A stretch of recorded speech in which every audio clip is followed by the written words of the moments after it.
தினமல நேயர்களுக்கு வணக்கம். வணக்கம். கொடைக்கானலில் ஓய்வெடுத்த முதலமைச்சரின் பாதுகாப்பு பணியில் இருந்த 2 காவலர்கள் டாஸ்மாக் வருமானத்தை கூட்டியதாக வந்த தகவலின் அடிப்படையில் இருவர் மீதும் நடவடிக்கை எடுக்கப்பட்டிருக்கிறது. கொடைக்கானலில் இருந்து ஓய்வு முடிந்து திரும்பிய முதலமைச்சருக்கு இன்பச் செய்தியாக டெல்லியில் இருந்து செய்தி வந்திருக்கிறது. என்ன, 2வது முறையாக திமுக ஆட்சி அமைக்கும் என்று எப்படி பார்க்கலாம்? சனாதனத்தை காக்க வேண்டும் என்று சொல்லப்பட்டாலும் கூட அந்த சனாதனத்துக்குள்ளேயே பல்வேறு பிரச்சனைகள் இருக்கிறது அப்படின்ட்டு ஒரு வருத்தம் இருக்கதான் செய்கிறது. அந்த வகையில் பார்த்தீங்கன்னா காஞ்சிபுரத்தில் தென்கலை வடகலை ஆகியோருக்கு பிரச்சனை ஏற்பட்டிருக்கிறது.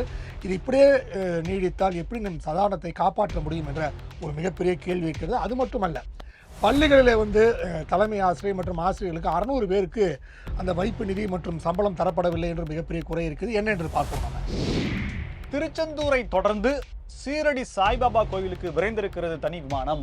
வருங்கால முதலமைச்சரும் தாவேகா தலைவருமான விஜய் அவர்கள் சென்று சுவாமி தரிசனம் செய்திருக்கிறார். தன்னுடைய அம்மாவின் ஆசைக்கிணங்க என்று சொல்லப்படுகிறது. அது பற்றி விவரங்களை பார்க்கலாம். கூடவே பழனி சென்றிருக்கிறார் எடப்பாடி கே பழனிசாமி மற்றும் அவரது குடும்பத்தினர். இதெல்லாம் இருக்க போக ஒருத்தர் கமெண்ட் போட்டிருக்காரு, தஞ்சை பெருவுடையார் கோவிலுக்கு பிரதான நுழைவாயில் ஒருவாக நீங்கள் சென்று தரிசனம் செய்வீர்களா? பார்க்கலாம். ஒரு அரசு பள்ளியிலே 3.11 லட்சம் பேர் மாணவர்களாக சேர்ப்பதே பெரிய விஷயம். ஆனால் குறைந்தபட்சம் 1 லட்சம் மாணவர்களை சேர்த்துக்கொண்டு ஏன் பீத்து கொண்டிருக்கின்றீர்கள் அப்படின்னு அன்புமணி அவர்கள் கேட்டிருக்கிறார்கள். அரசு பள்ளியின் நிலைமை மிக மோசமாக இருக்கிறது சொல்லப்பட்ட சூழ்நிலையிலே தருமபுரியிலே ஒரு மாணவி மீது அரசு பள்ளி செவிறு இடிந்து விழுந்து காயம் ஏற்படுது. என்னென்னு பார்ப்போங்க. நம்ம மே 4ஆம் தேதி 200க்கும் மேற்பட்ட தொகுதிகளில் தாவேகா சட்டமன்ற உறுப்பினர்களாக ஆவார்கள் என்று தன்னுடைய விசுவாசத்தை காட்டியிருக்கிறார் முன்னாள் அமைச்சர் செங்கோட்டையன் அவர்கள். அதற்கு முன்னாள் ஆளுநர் தமிழிசை சவுந்தரராஜன் அவர்கள் தெரிவித்த கருத்து அடடடா என்கிற ரீதியில் இருக்கிறது. மற்றும் ஒரு செய்தியாக, ஆட்சியில் பங்கு என்கின்ற கருத்தை சூசகமாக டெல்லியில் செய்தியாளர்களை சந்திக்கும் போது கிரிஷ் ஜோடங்கர் தெரிவித்திருக்கிறார். மீண்டும் முதலில் இருந்தா விவரங்களை பார்க்கலாம். 5 மாநில தேர்தல் நிறைவடைந்த நிலையிலே காசி விஸ்வநாதர் கோயிலுக்கு சென்று வழிபாடு செய்திருக்கிறார் பிரதமர் மோடி அவர்கள். எல்லாம் நல்லா நடக்கணும் அப்படின்னு வேண்டியிருக்கிறார் போட்டிருக்க. என்ன என்பதை பார்ப்போங்க. இதை பத்தி தான் இன்னைக்கு நாம் பார்க்க போறோம். இது சைட்லைட்ஸ்.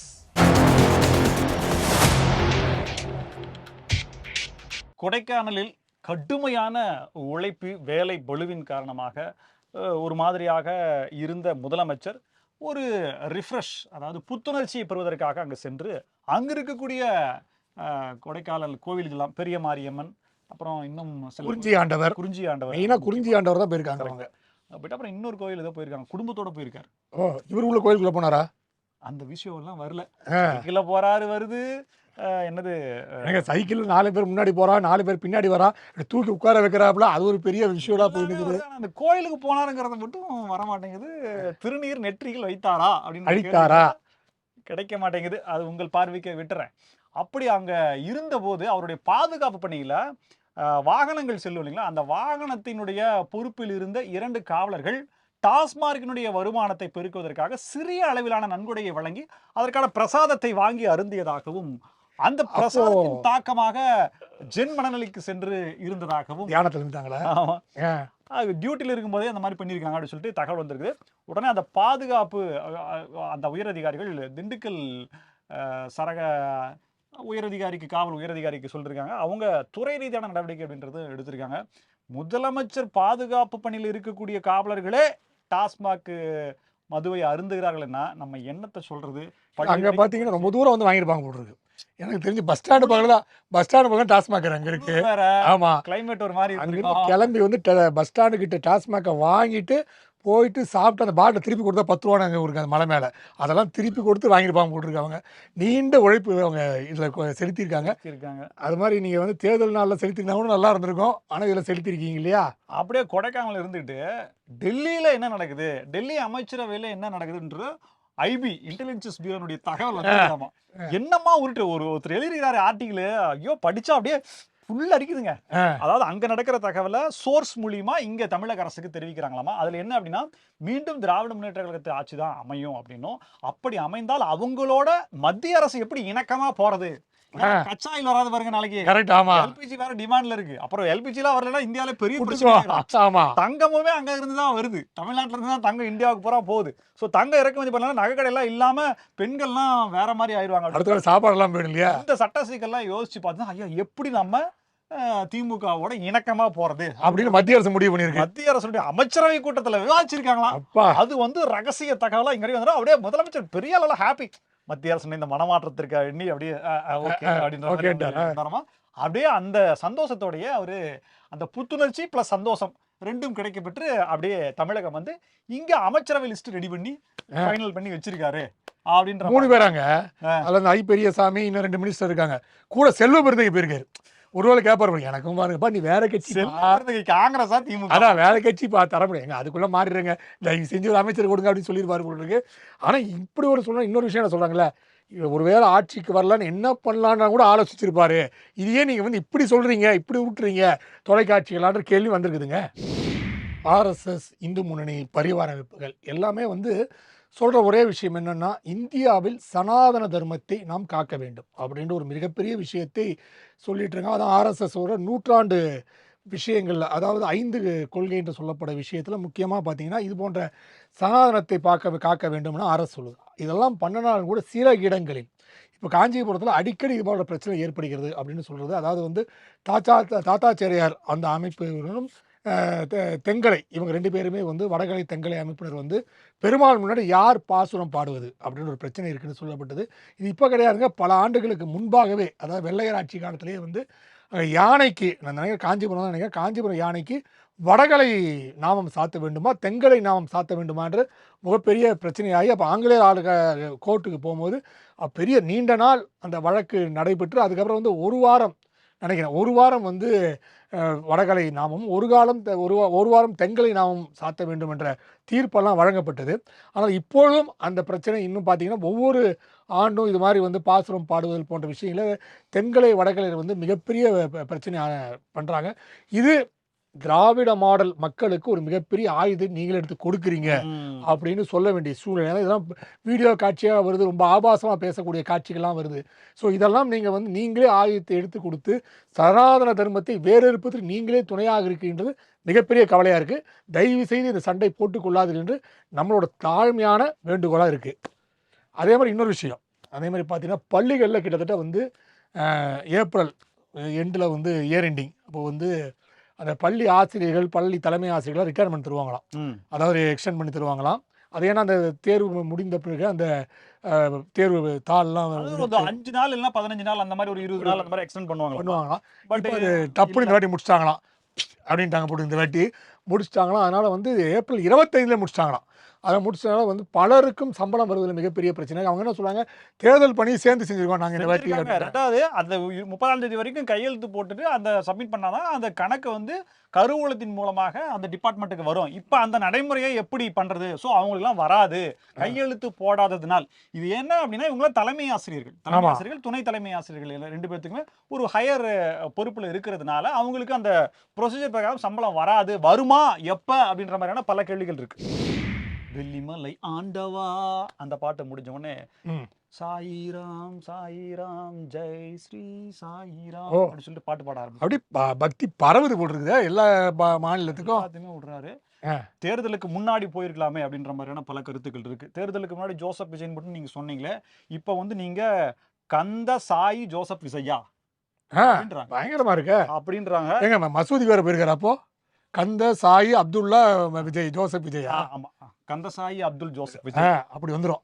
மேற்கொண்டு போகாம இருங்க, பேர் போட முடியல அப்படின்ற மாதிரி இருக்குது. ஸோ கிண்டல் ஜோக்ஸ் அபார்ட், இதுல இன்னொரு விஷயம் என்ன அப்படின்னா, நம்மளுடைய நேயரே ஒருத்தர் தினமலர் நேயர் கீழே எழுதியிருந்தார், கமெண்ட்ஸ்ல எழுதியிருந்தார், இவர் வந்து கிறிஸ்டியன், இவர் எப்படி திருச்செந்தூர் கோயிலுக்கு போகலான்னு இருக்காங்க. கோவில் நிர்வாகத்தின் சார்பில் ராமு என்ற நிர்வாக அதிகாரி இதுக்கான பதிலை கொடுத்திருக்காரு.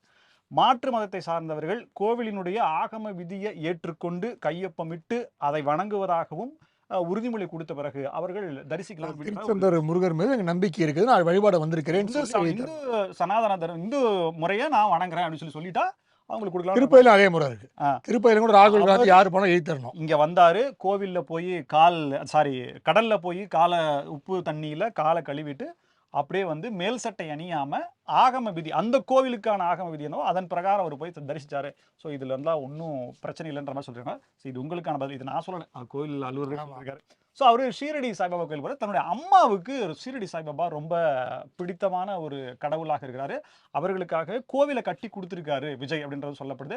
அம்மாவுடைய பக்கத்துலயா வேண்டுகோளுக்கு இணங்க அவர் அங்க சென்றிருக்காரு அப்படின்னு சொல்லி. மகாராஷ்டிரால வேற லெவல் கூட்டம்.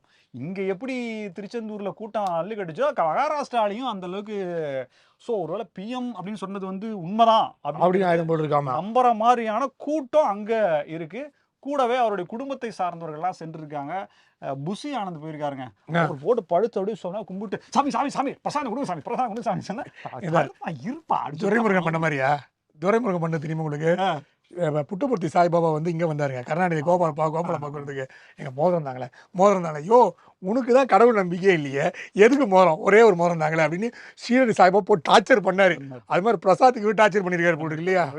சிசிடிவி காட்சிகள் எல்லாத்துலேயுமே ஒரே மாதிரி தான் இருக்கு. மேபி அது சர்வேலன்ஸ் டிவிலேருந்து எடுத்ததாக இருக்கு நினைக்கிறேன். ஏன்னா மேலே இருக்கு, கோவிலுக்குள்ள கேமரா அனுமதிக்கப்படாது அப்படிங்கிறதுனால இருக்கு. ஆனால் பயபக்தியோட போய் வணங்கிட்டு வந்திருக்கிறாரு. நீ அடுத்து என்ன அப்படின்ற மாதிரி கேள்விகள் இருந்தாலும் தொடர்ந்து இவர் இந்த மாதிரியான கோவில்களுக்கு செல்வது அப்படிங்கிறது வந்து மத ரீதியாக பிளவுபடுத்தி விஜய இவர் தாங்க அப்படின்ற மாதிரி சொன்னதுக்கு ஒரு பதிலாக இது அமைஞ்சிருக்கு. இவர் அப்படி இல்லை, எல்லாத்துக்கும் கடந்தவரா அப்படின்ற மாதிரியான கடவுள் மறுப்பாளர் இல்லை அப்படிங்கிறத சொல்லியிருக்காரு. கடவுள் நம்பிக்கை இருக்கு, அவ்வளவுதான். அதை மட்டும் அவரு திரும்ப திரும்ப பதிய வைக்கிறாரு. ஸோ அடுத்து இந்த ராச விருந்தெல்லாம் நம்ம நேற்றே சொன்னோம், அதுக்கான ஏற்பாடுகள்லாம் பனையூரில் நடந்து கொண்டிருப்பதாக அடுத்த கட்ட தகவல் வந்திருக்கு. அவரு ராஜராஜ சோழன் சொன்னீங்களே, ஆமாம், அதாவது ராஜராஜ சோழன் அந்த வாசல்ல என்ட்ரி தருவாரா அப்படின்னு கேட்டிருக்காங்க. ஒருத்தர் பதிவு போட்டிருக்காருங்க. யாரு அவர் சொன்னவங்களுக்கு எல்லாம் தெரியும், சாட்டை தான், வேற யாரு. சரி, பதிவு தஞ்சை பெருவுடையார் கோவில்ல பிரதான நுழைவு வாயில் வழியா போய் தரிசனம் செய்வாரா விசை அவர்கள் அப்படின்னு சொல்லி அவர் கேட்டிருக்காரு.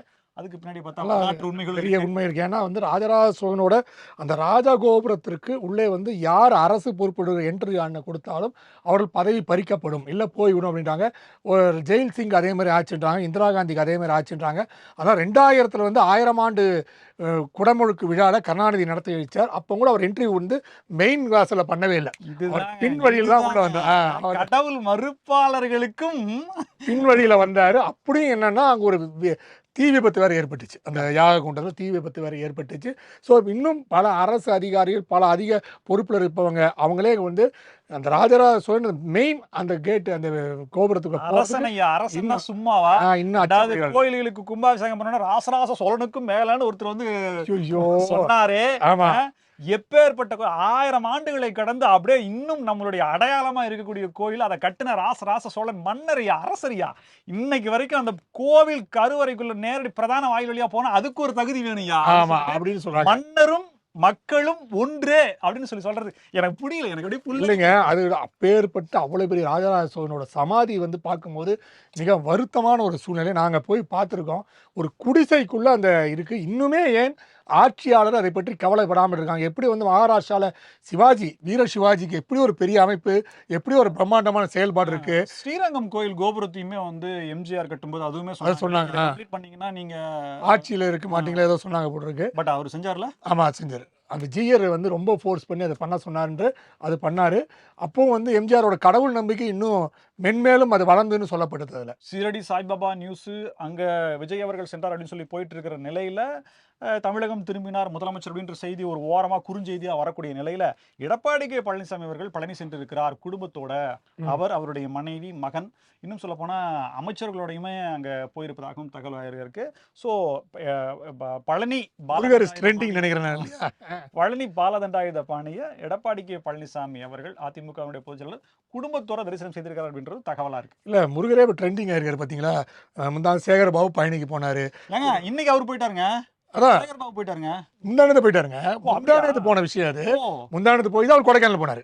அப்படி கோயிலுக்கு போயிட்டு தான் கொடைக்கானல் அதெல்லாம் பார்க்க அவர் அவரோட இருந்தாரு. அதெல்லாம் போயிருக்காரு. அவர் போயிருக்காரு. அதுக்கு அவர் வந்து விஜய் திருச்செந்தூர் போயிருக்காரு. திருச்செந்தூர் போனாருங்க சேகர் பாபு. சார் அது போயிரு. அவர் எல்லா முருகர் கோயிலும் அவர் அறநிலையத்துறை இல்ல. அதே மாதிரி அவர் குறிஞ்சி ஆண்டு ஒரே முருகர் தான் ட்ரெண்டிங்கா இருக்காரு. என்னன்னு தெரியல இப்போ நமக்கு. கல்வியில் சிறந்த தமிழ்நாடு அப்படின்னு சொல்லி பீச்சாங்கரை ஓரமா ஒரு சிலையெல்லாம் வச்சுக்கின்னு சோறு திங்கிறியே அது ஆறு போட்டுது. இத மறக்க முடியுமா அந்த உப்பு உப்பு வார்த்தைய? உப்பு போட்டு திங்கிறிய அப்படின்னு சொன்னா அப்படியா பின்னா தட்டு வச்சுக்கின்னு உப்புலாம் சொல்லல. சோறு தான். சோறு போட்டு திங்கிறீல, உப்பு அந்த போட்டுருக்க வருதுங்க. சோறு யார் போட்டது? சரி, அந்த சோத்துக்காக காரணம் யாரு அப்படின்னு சொல்லும் போது இன்னொருத்தர் சொன்னாரு, பல பேர் பல விதமா கேட்டாங்க. நீ வாங்கி திங்கிற கூவு, நான் நான் திங்கிற சோத்துக்கு நீ ஏன்டா வர்ற? அதுல மாதிரி 2-3 பேர் கம்ப்ளைண்ட்லாம் கொடுத்தாங்க. ஐடியில் வந்து நீ எப்படி வந்து ஐடி ஊழியர்களை பத்தி நீ தப்பா பேசலாம் அப்படின்னு கம்ப்ளைண்ட்லாம் கொடுத்துருக்காங்க. அந்த நிகழ்வுல பாத்தீங்கன்னா இப்போ கல்வியில் சிறந்த தமிழ்நாடுன்னு சொல்றீங்களே, ஒரே ஒரு கருத்து, நேயர்களை மன்னிச்சுக்கணும். ஒரே ஒரு கருத்து என்னன்னா, காமராசர் வந்து பள்ளிக்கு வரணும் அப்படின்னு சொல்லிட்டு மதிய உணவு திட்டத்தை கொண்டு வந்தாரு. அத சத்துணவு திட்டமா எம்ஜிஆர் அவர்கள் மாற்றினாங்க. அம்மா உணவகத்தின் மூலியமா ஏழை எளிய மக்களுக்கு ₹1 ₹3 ₹1 இட்லி, ₹3 கலவை சாதம், இதெல்லாம் இந்த யாருமே நான் சோறு போட்டேன்னு சொல்லலையே. ஆமா எதுவுமே போடாத நீ எதுக்குடா இப்படி சொல்ற அப்படின்னு கேக்குறாங்க. To be continued. இல்ல நீ பேர் வச்சியே சோறு வச்சியா அப்படின்னு மாதிரி தான் கேட்க வேண்டியிருக்குது.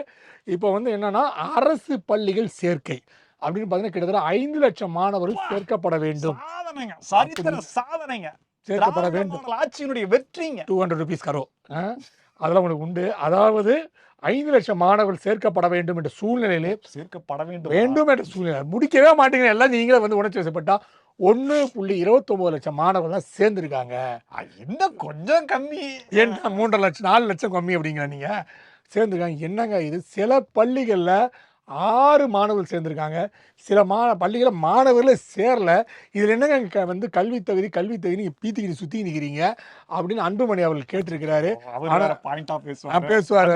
அவங்க அப்பாவும் பாயிண்டா பேசுவார், இவரும் பாயிண்டா பேசுவார். இல்லைப்பா இப்படி இருக்கும்போது இந்த சூழ்நிலை எப்படி நீங்கள் வந்து பார்க்கலன்னு நம்ம ஒரு இப்படி சொல்லிக்கலாம். நம்ம இது வந்து காபந்து அரசுங்க.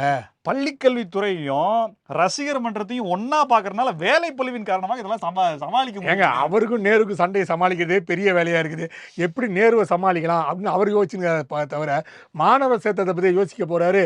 நேரு டீம்ல நம்ம டீமுக்கு யாரை சேர்த்தலாம், நேரு டீமை எப்படி காலி பண்ணலாம், அப்படி அந்த சேர்க்கை யோசிச்சு திருச்சி திமுகவில் 2 அணிகளா? 2 அணிகள் அதுதான் யோசிக்கிறாரு தவிர மாணவர் சேர்க்கை பற்றி எப்படி யோசிக்கிறார் அப்படின்னு பார்க்கும்போது தர்மபுரியில ஒரு 3 வயது குழந்தை அங்க பள்ளி செவுறு இடிந்து விழுந்திருக்கிறது. இது மாதிரி பல சம்பவங்கள் பார்த்துட்டோம். செய்திகள்லாம் திராவிட மாடல் ஆட்சியில் இருக்கும்போது போடவே கூடாது. இப்ப காபந்து அரசுங்க, பத்திரிகை தர்மத்தை வந்து மீறீங்க. காபந்து அரசுங்க ரப்பர் பந்தாலும் சரி, காற்பாலா இருந்தாலும் சரி. அதனால இப்போ அந்த குழந்தை வந்து உயிருக்கு போராடி மருத்துவமனையில் சேர்த்துருக்காங்க. இது நிறைய நம்ம திருச்சி திண்ணவேல் ஒரு சம்பவம் நடைபெற்றது, கும்பகோணத்தில் ஒரு நடைபெற்றது. ஸோ இது மாதிரி சம்பவங்கள்லாம் நடைபெறுகிறது. ஆனால் ரசிகர் மன்ற தலைவர் நேருக்கிட்ட தான் சண்டை போடுறாரே தவிர பள்ளி மாணவர் பாதுகாப்பு பற்றி யோசிக்கிறதே இல்லைங்க. எங்க போனாலும் சம்சாரத்தை கூட்டிட்டு போறாரோ இல்லையோ, புஷி ஆனந்த கூட்டு போறாரு விஜய். சம்சாரம் அது மின்சாரம் அப்படின்னு அவர் விட்டுட்டு போயிடறாரு போல இருக்குது. சமரசத்தில் சங்கீதா விஜய் அப்படின்னு சொல்லலாம் தகவல் இருந்தது. இது அவங்க பர்சனல் விட்டுருவோம்னு வச்சுங்களேன். ஸோ எங்க போனாலும் புஷி ஆனந்த் கட்சி பொறுப்புல இருக்காரு, உயரிய பொறுப்புல இருக்காரு. விஜயை பார்க்கணும்னாலே புஷி ஆனந்த் தான் அப்படின்ற மாதிரி இருக்கிற நிலையில நான் நிக்கிறேன்னு சொல்லிட்டு அந்த டிபி கஜேந்திரன் அவர் சொன்ன மாதிரி செங்கோட்டையன் சார் ஒரு அறிக்கையை விட்டுருக்காரு. பத்திரிகையாளர் சந்திப்பு நடத்திருக்காரு. 200 சீட்டு என்னங்க 200 இப்படி காட்டணும். நான் 200 சீட்டுனாங்க இப்படிதான் ரெட்டால இப்படிதான் காட்டலாங்க 200 சீட்டு. சரி, அவர் என்ன 200க்கும் மேற்பட்ட தொகுதிகளில் தாவேகா வெற்றி வரும்னு சொன்னாருங்க. ஐயோ, இவர் சொன்னதை கூட சிரிப்பு வரல. இதுக்கு கமெண்ட் விளக்கவரை கொடுத்தாங்க பாருங்க மேடம் தமிழிசை சுந்தரராஜன். ஐயோ, கனவு காண்பது உங்கள் உரிமை. அதாவதுங்க தாவேகா வந்து ஒரு என்னது ஸ்பாய்லரா இருக்கும் அப்படின்னு சொன்னீங்க. அதை கூட நம்புறேன். ஒரு 20% வாக்கு வாங்குன்னு சொல்லுங்க, ஆனா அதை கூட நம்புறேன். இதுக்கும் மேல ஒரு சீட்டு 2 சீட்டு வருதுன்னு சொல்லுங்களா, ஆனா அதை கூட நான் நம்புறேங்க. ஆனா 200 சீட்டு அப்படிங்கிறது ஏங்க என்னங்க? சைபருக்கு மரியாதை கிடையாதுங்க. புரியுதா உங்களுக்கு? என்ன சொல்லிருக்காங்க? சைபருக்கு மரியாதை கிடையாது. அதான் சைபருக்கு இல்லாம நல்ல வேலை 3 சைபர் போடாம போனாங்க. ஆமா, அவரு சொன்ன உடனே இவங்க செமையா கிண்டல் அடிச்சிருக்காங்க. சரி, கனவு காண்பது உங்கள் உரிமை. அவரு மே 4ஆம் தேதி வரைக்கும் என்ன வேணா நீங்க கனவு காணுங்கன்னு சொல்லிட்டு முன்னாள் நீதியரசர் கிருபாகரன் அவர்கள் வந்து சொன்னது வந்து உள்ளபடியே பல பேர் பொறுப்புள்ள பத்திரிகையாளர்களும் சரி, இல்லை மற்ற ஒரு சமூக பொறுப்பினர்களும் சரி, இது வரைக்கும் நடந்த சம்பவங்களை வச்சு பார்த்து, கரூர் சம்பவத்திலிருந்து வச்சு பார்த்து, மே 4ஆம் தேதி கொஞ்சம் உங்க குழந்தைங்கள நியூஸை காட்டாம இருங்க, அப்படி இல்லைன்னா மன தைரியத்தை செல்போனை தான் நோண்ட ஆரம்பிச்சிருவாங்களா? ஆமா, ஸோ பார்க்காம இருங்க, அவங்களை கொஞ்சம் என்ன நடக்கும் அப்படின்றத நீங்க கொஞ்சம் பார்த்துக்கன்னு சொல்லி கவுன்சிலிங் கொடுக்குற அளவுக்கு தமிழ்நாட்டினுடைய சட்டமன்ற தேர்தலுடைய முடிவுகள் இருக்கு. அந்த அளவுக்கு தாக்கத்தை ஏற்படுத்தி இருக்குன்னா இன்னொரு விஷயம் பாத்தீங்கன்னா தமிழிசை என்ன சொல்லியிருக்காங்கன்னா, நீங்கள் வந்து கனவு காணுங்க, ஆனால் மெகா கனவு காண்றீங்களே அப்படின்னு சொல்லியிருக்காங்க. இந்த உயிருள்ளவரை உஷார் ஒரு படம் இருக்கு தெரியுமா? T Rajendar sir. இப்போ லேட்டஸ்ட்டாக கூட ரிலீஸ் பண்ணாங்க. அந்த போல ஃபர்ஸ்ட் சீனில் பார்த்தீங்கன்னா எல்லாம் போயிட்டு பரபரப்பாக போயிட்டு இருக்கோம். எப்போ தூக்க மாத்திரை இருக்கா? இல்லைங்க, தீந்து போச்சுங்க. எப்போ விஷம் மருந்து இருக்கா? இல்லை, தீந்து போச்சுங்க. பூட்டப்பூச்சி மருந்து இருக்கா? தீந்து போச்சு. ஏன்பா இவ்வளோ மருந்து கிடைக்க மாட்டேங்குது? இன்னைக்கு +2 ரிசல்ட்டுங்கம்மா. அது மாதிரி அன்னைக்கு அது மாதிரி கிடைக்காம போயிட போகுது. அதனால் தயவு செய்து சொல்கிறோம், இது மாதிரி சின்ன விஷயத்தெல்லாம் மனசை உளைச்சலாக்கி தயவு செய்து தவறான முடிவில் எதுவும் பண்ணாதீங்கன்னு தான் சொல்கிறாங்க எல்லாம். இந்த பரபரப்பான அரசியல் களத்துக்கு இடையில கிறிஸ் ஓடங்கர் டெல்லியில பத்திரிகைகளை சந்திச்சிருக்காருங்க. ஆமாம். சுச்சோ சார், காங்கிரஸ் தானே, அவரு தானே? ஆமாங்க, அவரு தாங்க அப்படின்னு சொல்லிட்டு, நாங்கள் வந்து கூட்டணி தர்மத்தை மதிக்கிறோம், இனிமேலும் நடுநிலை வகிக்கிறதுல எங்களுக்கு எந்த உடன்பாடும் கிடையாது. ஸோ தேர்தல் முடிவுகள் வந்த பிறகு ஒரு 200 இடங்கள்ல காங்கிரஸ் ஜெயித்த பிறகு எந்த மாநிலம் பார்த்தேன், அதான் கேட்க, எந்த மாநிலம்? நீங்கள் பாட்டு 200 சீட்டு எந்த மாநிலம்? மொத்தமாக 5 மாநிலத்துக்கு போட்டாலும் வராது 200 சீட்டு அப்படின்னு ஒரு 20 இடங்கள் ஜெயித்த பிறகு நாங்கள் எங்களுக்கான உரிமையை கேட்போம் அப்படின்னு சொல்லி. எந்த மாநிலத்தில்? தமிழ்நாட்டில் தான். தமிழ்நாட்டில். நான் வேற ஏதோ ஆசாம் கிசாம் கேட்க போகிறான்னு நினைச்சேன். கேட்போன்னு இருக்காங்க. அப்ப என்னங்க, திமுக ஆட்சி அமைக்குது, அப்புறம் நீங்க ஆட்சியில பங்கு கேட்பீங்களா அப்படின்னு சொல்லிட்டு, என்ன சொல்லவும் முடியல. திமுக தான் ஆட்சி அமைக்கும்னு. ஆட்சி அமைச்சாலும் காங்கிரஸ்க்குரிய இடம் இருக்கும்னு சொல்லி அவங்களுக்கு சொல்ல முடியல. இதுக்கிடையில செல்ல பெருந்தகை அவர்கள் இடத்துக்கு யார் வர்றது அப்படின்ற கேள்வி அதுவே இருக்கு. ஆமா, தலைவர் வேற லெவலில் சொல்லிட்டு இருக்காங்க. திருநாவுக்கரசு ட்ரை பண்றாரு. அதெல்லாம் யாரு என்னது ஜோதிமணி தாக்கூர்லாம் சொன்னாங்க. இவங்கெல்லாம் யாருமே இல்லையா. பெங்களூர்ல இருந்து ஒரு ஆள் வர போறாரு, தமிழ்நாடு தலைவரா. ஆமா, சூப்பருங்க. அவர் இப்ப பெங்களூர்ல தான் இருக்கிறார். அவங்க தலைவர் வந்து இங்க தேட மாட்டாங்களா? இட்டாலியில தான் தேடுவாங்கல்ல. மறுக்குமா ஆல் இந்தியா தலைவரை இட்டாலியிலிருந்து சோனியா காந்தி கூட்டு வந்தாங்க. அது மாதிரி தமிழகத்துக்கு வந்து பெங்களூர்ல இருந்து கூட்டு வராங்களா? சரி, ஓகே. சசிகாந்த் செந்தில் அவர் தான் வந்து தமிழகத்தினுடைய அடுத்த காங்கிரஸ் தலைவராக வருவதற்கான வாய்ப்புகள் மிக பிரகாசமா இருக்கு. அவங்க வந்து ராகுல் காந்தி விரும்புறார். எங்க அவ அரக்கோணம் எம்பி இல்லைங்க, இருக்கட்டும். இருந்தாலும் அவர் நம்ம அவர் ஓட்டு போட்டாரா? சவுக்கு சங்கரோட தங்கையோட ஹஸ்பண்ட் வேற அவரு. சொல்லியாச்சு, ஏதோ பாக்கலாம். இதுக்கு பின்னாடி செல்ல பெருந்தகைக்கும் பல செக்மேட்டுகள் இருப்பதாகவும் சொல்லப்படுகிறது. இருந்தாலும் அனுமானம் தான், மாறலாம், மாறாமலும் போகலாம். தெரியல, தகவல் உங்கள்கிட்ட கொண்டு சேர்த்துட்டோம். எல்லாமே கோயிலுக்கு படையெடுத்துக்கிறாங்க. திருச்செந்தூர், ஷீரடி, ஸ்கூல் வெளியே விட்டாச்சு, அவ்வளோதான். தலைவரில் சொல்லுங்கிறாங்க. நம்ம தேர்தல் முடிஞ்ச அப்புறம் எல்லாம் தமிழ்நாடு தேர்தல் முடிஞ்சோன்னா எல்லாம் தான் ஒரு நீங்கள் வந்து சொன்ன மாதிரி பழனி, குறிஞ்சி ஆண்டவர் கோயில், மாரியம்மன் கோயில் எல்லாம் போயிட்டு இருக்கும்போது பிரதமர் வந்து செலக்ட் அவர் என்னன்னா போயிட்டார். ஆமாம், தன்னோட தொகுதிக்கு உட்பட்ட காசி விஸ்வநாதர் கோயில் போயிட்டார். அவர் போனோன்னா மேலதாளத்தோடலாம் நான் போனது இல்லைங்க. நான் போயிருக்கேன். நான் அயோத்தி போயிருக்கேன், மதுரா போயிருக்கேன். கால் பைரவ் கோயில் அங்கே போனது கிடையாது. நான் காசிக்கு போகும்போது யோசிக்கலாம்.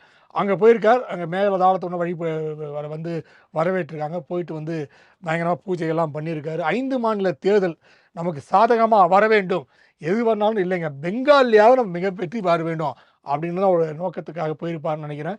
ஸோ அவர் வழிபாடு வெற்றி அடைய வேண்டும் என்று பாஜக தொண்டர்களும் தேச அபிமானிகளும் வந்து அவர் வேண்டிக்கிருக்காங்க. கண்டிப்பாக என்ன நடக்குதுன்னு பார்ப்போம். நம்ம இதே போல பல புதிய தகவல்களோடு மீண்டும் உங்களை சந்திக்கிறோம். இது சைட்லைட்ஸ். நன்றி.